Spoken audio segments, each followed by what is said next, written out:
Hello, my name's Shannon. Thank you for joining me today.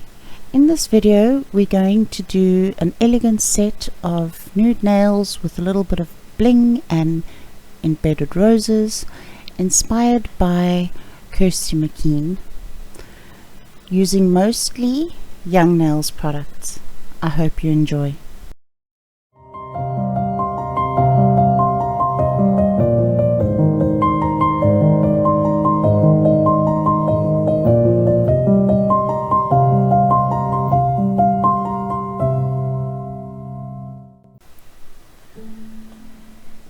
I started off by building out my free edge with a thin layer of clear acrylic and removed my forms, since my hand and forms did not want to be friends or play nicely together at all. I then came in with some cover Rosebud and started to build a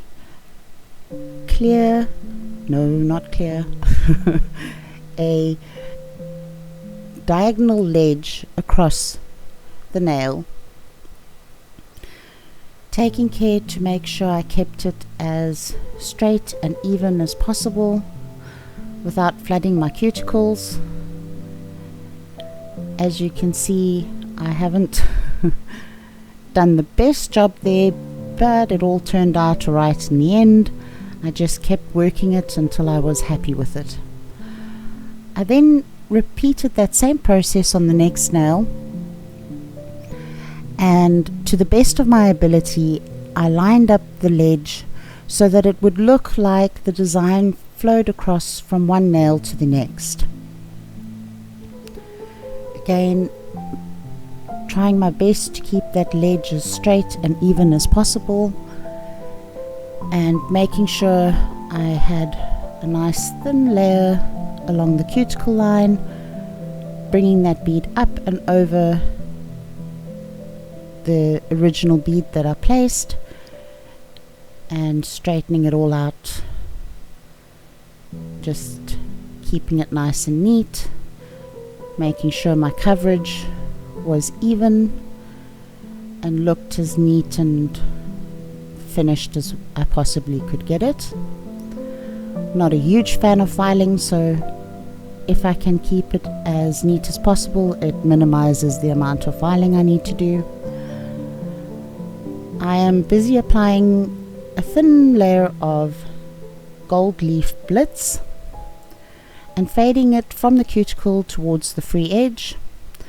This is the nail that I saw Kirsty Meakin do something very similar, and it originally inspired the whole set. I just loved the look of the nail once she was done.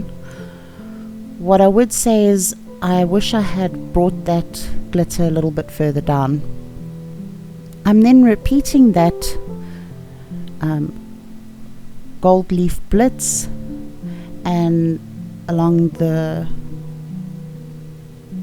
what shall we call it, great wall on the nail, my diagonal wall, trying to keep my application parallel to the wall so that it all lines up nice and neatly. The second lot of glitter that you've seen me come in with every time is Precious Metals by Glitties, which just adds a really nice sparkle to this gold acrylic. It's a loose glitter that I just use a little bit of clear acrylic to apply. So once I'm happy with my base layer, you'll see me come in with it round about now.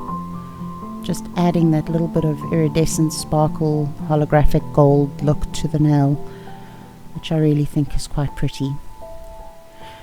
The index finger and the ring finger are matching, so I haven't shown you what I did on those nails. Now I'm coming back in with some cover Rosebud and fading it up slightly over my glitter and then pulling that color down the nail. So instead of a glitter ombre from the top, the glitter starts at the cuticle and ombres into your nude acrylic. I really like this look, and I watched the video where Kirsty Meakin did it and completely forgot that it was her that had done it. And when I started thinking about that look and what I'd want to do with it and came up with the entire concept for these nails, I couldn't remember who'd done the nails. And as it so happens, just before I started doing the voiceover for this, I stumbled across the video again and saw that it was her nails that had actually inspired the set. And interestingly enough, she was also using the cover Rosebud by Young Nails, so I thought that was quite a coincidence. Here I'm desperately trying to get the glitter off my cover pink, but it's not playing nicely with me. It wants to just sit there. And here is where I remembered I had not crisped off my free edge of my beautiful wall that I had created, and decided to quickly do it and get rid of the dust as best I could before I moved on to the next stage of the nails.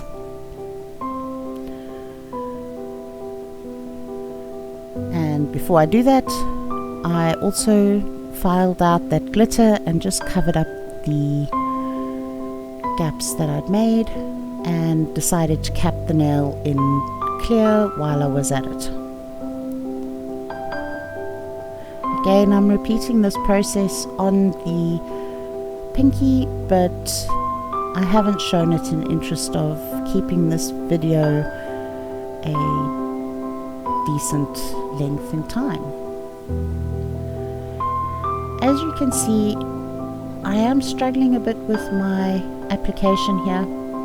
I've actually struggled right through all the application. This wasn't the easiest set to decide to start doing acrylics again after 3 years. I realized I really do need to go back to my basics and practice my liquid to powder ratio, my pickup, my application, and just do some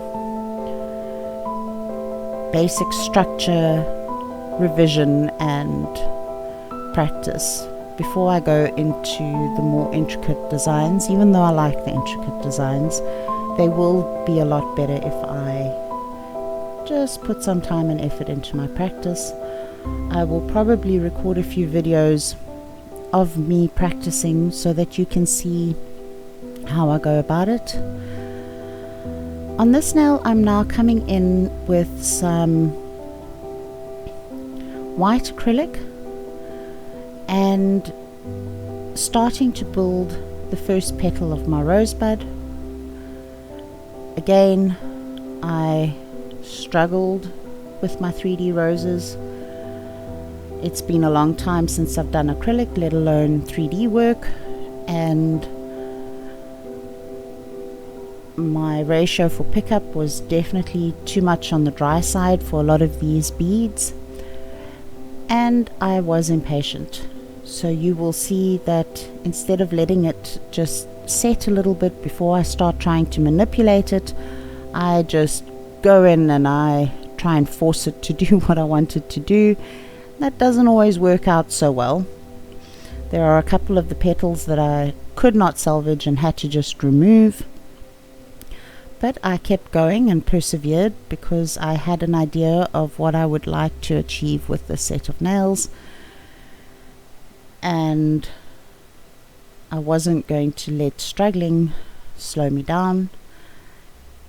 And I also wanted to show you that it may not always be the perfect application or the most seamless process. Sometimes it's very clumsy and difficult before you get to something that's pretty.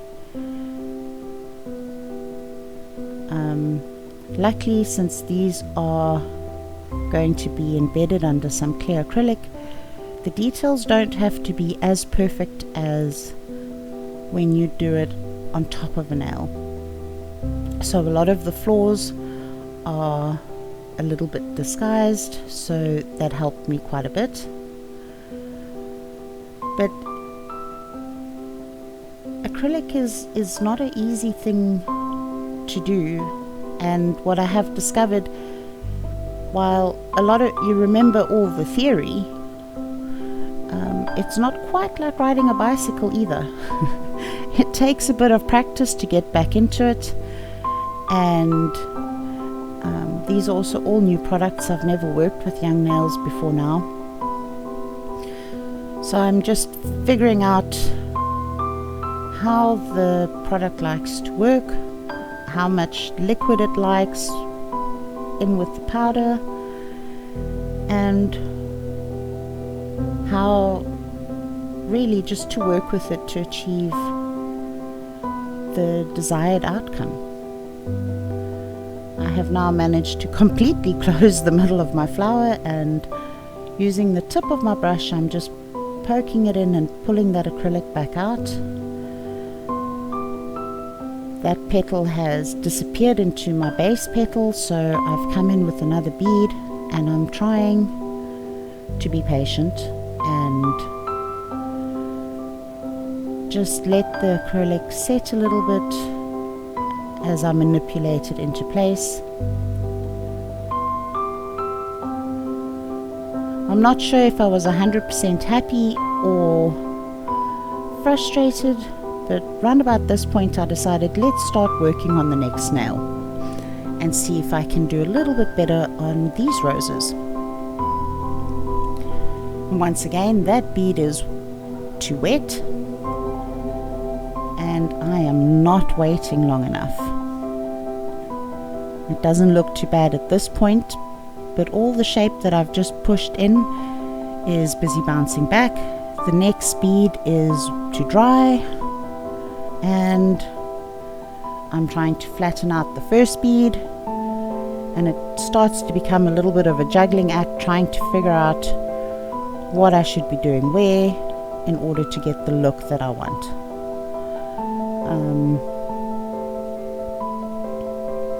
For any of you that are just starting out, or anyone that's been doing this for a while but struggling to do 3D acrylic, I feel you. I'm there with you. It's not an easy thing to do. It does take patience and knowing when to start manipulating and giving that acrylic enough time to start polymerizing before you try to manipulate it, which is something I definitely did not do with these roses. If I had, they would have definitely looked a lot better. Here I'm actually smushing that into the other petals, and it looked so awful I decided to just remove it before it started to set properly and try again.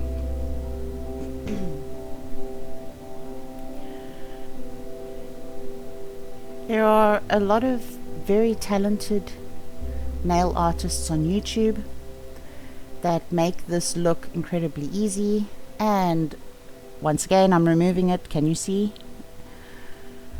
There are also a lot of people that will not show you the struggle.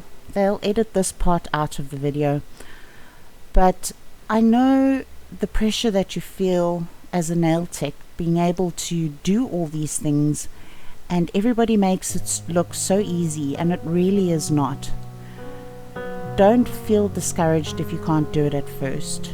It is really something that takes practice, a lot of failure, a lot of practice, and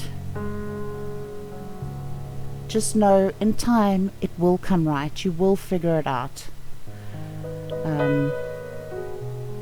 What I will do once I have done my practice and re-familiarized myself with acrylics, I will do a video on working with 3D nails or 3D art on nails for you, because it can be a really fantastic skill to have, but it is not always one of the easiest ones to acquire. There are a lot of much easier art techniques than this, and I would like to help you achieve that.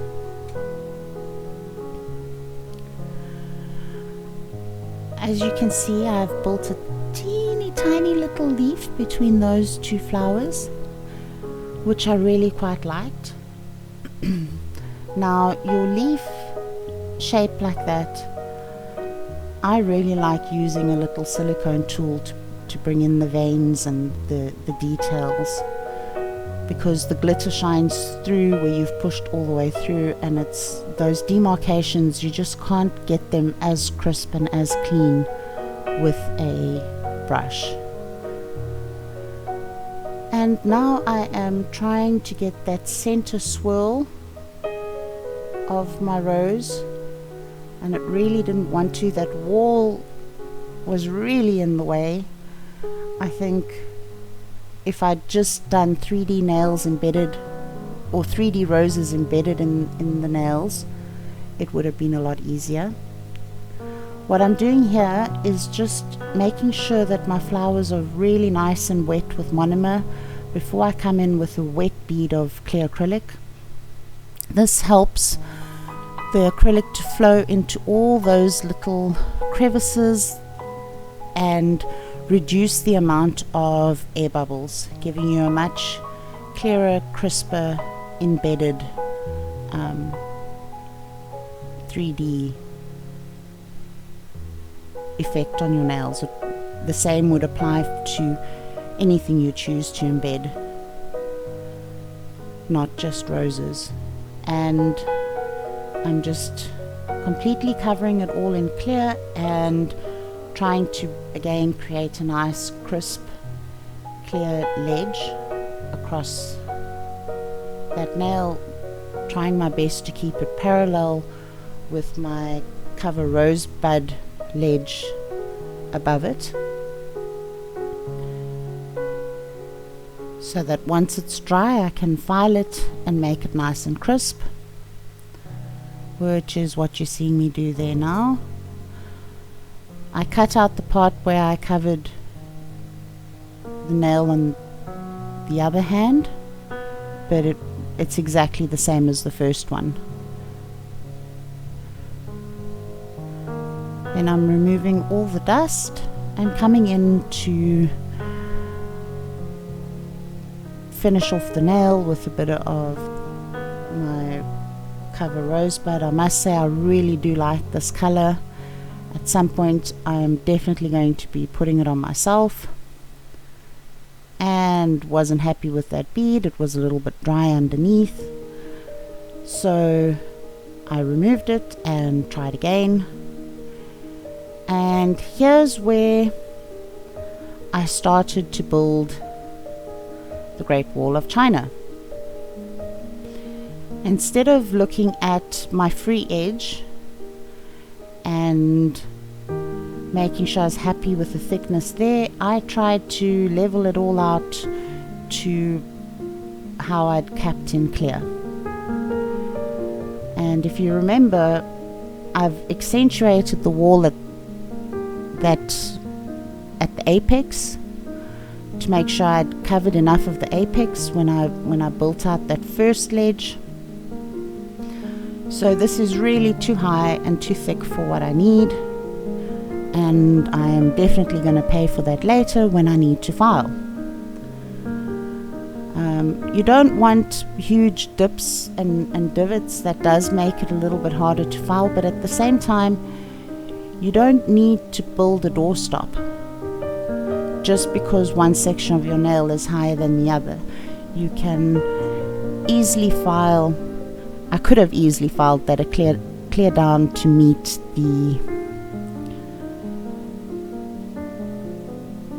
the rest of the nail. We've now jumped into my favorite part, which is top coating and bringing out those roses and that beautiful glitter. And as you can see, a lot of the mistakes I made are hidden because it's embedded between the two walls, and there are a lot of things I can say need improvement on these nails. Is my coverage perfect? No. Is everything as clear as I'd like it? No. But for my first go after 3 years, I think I'm pretty happy with it. Thank you for watching. I hope you have a fabulous day. See you again soon. Cheers.